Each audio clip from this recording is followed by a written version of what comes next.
মানুষ সহজে কাছে যে সুযোগটা পেয়ে যায় ওই সুযোগটাকে সুযোগ হিসেবে কখনোই সে দেখে না। আমরা সহজেই নেটওয়ার্ক মার্কেটিং পেয়ে গেছি। এর চেয়ে আদর্শ, এর চেয়ে আইডল বিজনেস আপনি আপনার আশপাশে দেখাতে পারবেন না। এর চেয়ে আইডল বিজনেস আপনার বাপ চাচা কেউ করে না। আপনি বেস্ট একটা ব্যবসা পেয়েছেন, কিন্তু আপনি একবারের জন্য স্রষ্টার কাছে শুকরিয়াশীল না। আপনি একবারের জন্য কৃতজ্ঞ না যে আপনাকে নিয়ে আসছে।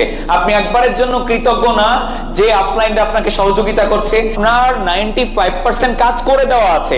এই অফিস আপনার করা লাগে নাই, প্রোডাক্টের স্টক আপনার টাকা দিয়ে আপনার রাখা লাগে নাই, এই সিস্টেম আপনাকে ডেভেলপ করা লাগে নাই, অফিসের ফার্নিচার আপনার কিনতে হয়নি, ডেকোরেশন আপনার কিনতে হয়নি। এরপরে হচ্ছে ট্রেনিং রুম, এই ডিপার্টমেন্ট, ট্রেইনার, কোনো কিছু আপনার না। 95% করা, আপনি শুধু 5% করবেন, সেটা হচ্ছে ব্যবসা শিখবেন আর কাজে কাজ করবেন। 10 লাখ টাকা ঘুষ দিয়ে যদি একটা পুলিশ কনস্টেবলের চাকরি নেয়, এই 10 লাখ টাকা উঠাতে গিয়ে তাকে 10 বছর ফ্রি খাটতে হচ্ছে, যার 1টি টাকা সে পাচ্ছে না, তার পরিশ্রমের 1টি টাকা মূল্য পাচ্ছে না।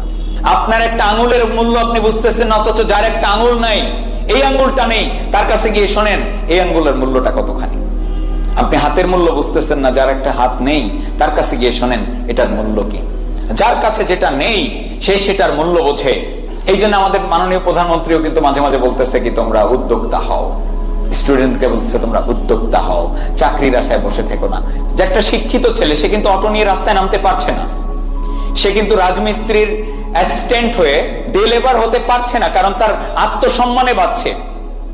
অথচ যে রাজমিস্ত্রির হেল্পার, সেই ব্যক্তি করে দিনে হাজিরা পায় 700 টাকা, মাসে সে ইনকাম করতেছে 21,000 টাকা। অথচ মাস্টার্স পাস শিক্ষিত ছেলেটা 15,000 টাকার জব খুঁজতেছে। আমাকে কষ্ট করতে হবে, আমাকে কাজ করতে হবে, কারণ কাজ করা ছাড়া আমি কিছু পাবো না, এটাই স্বাভাবিক। আমি কোনো বীজ লাগাবো না, অথচ আমি সেখানে আম, জাম, কাঁঠাল, লিচু সব আশা করব।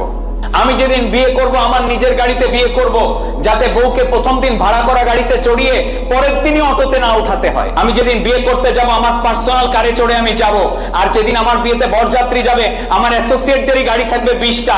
যদি আপনি ডিসিশন নেন, এটা আপনার দ্বারা সম্ভব।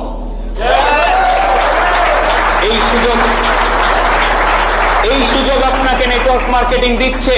কখনোই ভাবে না যে আমি একটা প্রোডাক্ট দিয়ে ওই ব্যক্তির জীবনটাকে চেঞ্জ করে দিচ্ছি, ও কখনো এটা ভাবে না। এই জন্য হাল ছাড়ে। কেন আমি মৃত্যুর আগ পর্যন্ত নেটওয়ার্ক মার্কেটিং করতে চাই? কারণ আমি দেখেছি এই ব্যবসার মাধ্যমে আমি যত সহজে মানুষকে হেল্প করতে পারছি, এত সহজে আমি পৃথিবীর অন্য কোনো পেশা থেকে পারবো না। তোমাদের মতো ছেলে পেলেদের যে শিখাচ্ছি, কথা বলতে শিখাচ্ছি, দাঁড়াতে শিখাচ্ছি, এইটা কোথায় পেতাম? এটা কয়জন শেখায়? রিয়েল লাইফ এডুকেশন আমি তোমাদেরকে দেওয়ার ব্যবস্থা করছি, যেটুকু আমি জানি সেটুকু। আরো জানছি যাতে আরো দেওয়া যায়। যদি আমার কর্মটা মানুষ হিসাবে এমন না হয় যে আমার জীবনের দ্বারা আরো 10 জনের জীবনের উপকার হয়েছে, তাহলে আমি কুকুর আর শুয়োরের জীবন আর আমার জীবনকে আমি আলাদা করে কোনোভাবে দেখি না। দুইটা কুকুর একসাথে খেতে গেলে এরকম করে, ডিসিশন ডেলি ডেলি নেয় না বুদ্ধিমানরা। মনে রাখবেন, ভীরুরা মরে যায় প্রতিদিন, প্রতিদিন শত শত বার মরে। আর যারা সাহসী জীবনে একবার মরে। যে যুদ্ধ আপনার সাথে চলছে, এই যুদ্ধে আপনার কোনো প্রতিপক্ষ নেই, আর এই যুদ্ধে প্রতিপক্ষ যদি থেকেও থাকে সেটা হলেন আপনি নিজে। যেই ছেলেটা পাবজি খেলছে, ফ্রি ফায়ার খেলে জীবন ধ্বংস করে দিচ্ছে, চোখ নষ্ট করে ফেলতেছে, জীবন এবং যৌবন সব শেষ করে দিচ্ছে প্রেম করে, ওই ছেলেটাকে এনে আপনি জীবনের সংগ্রাম করাচ্ছেন, স্বপ্ন দেখাচ্ছেন, সব তৈরি করতেছেন। যেই ব্যক্তি এটাতে জয়েন করে স্যাটিসফাইড না, ওই ব্যক্তিকে আমি কখনো জিততে দেখি নাই। এই প্ল্যাটফর্ম থেকে তারা ফেল করবেই, যে কোনো ছুতায়, যে কোনো অজুহাতে, যে কোনো কারণে সেই প্ল্যাটফর্ম থেকে ঝরে পড়ে, কারণ সেই প্ল্যাটফর্মটা পেয়ে কৃতজ্ঞ না। না বলছে, না বলছে, না বলছে, এরকম করতে থাকে। সাধারণ সমীক্ষা, পৃথিবীতে 95% মানুষ যারা কাজ করে 5%-এর জন্য, আর 5% হচ্ছে ওয়ার্ল্ডকে লিড দেয়।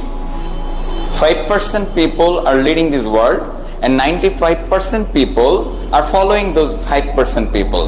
দেখেন, ওই 5% মানুষ কিন্তু ঘাড়ে চড়ে আমাদের যারা এই 95% মানুষ, এই 95% মানুষকে পরিচালনা করতেছে। এখন আপনাকে ডিসিশন নিতে হবে যে আপনি ওই 5%-এ থাকবেন নাকি 95%-এ থাকবেন। এই ডিসিশনের পরে হচ্ছে বাকি সব ডিসকাশন। এখন আমরা যারা এখানে আছি নেটওয়ার্ক মার্কেটিং করছি, আমাদের দেখেন মূল প্রবলেমটা কোথায়।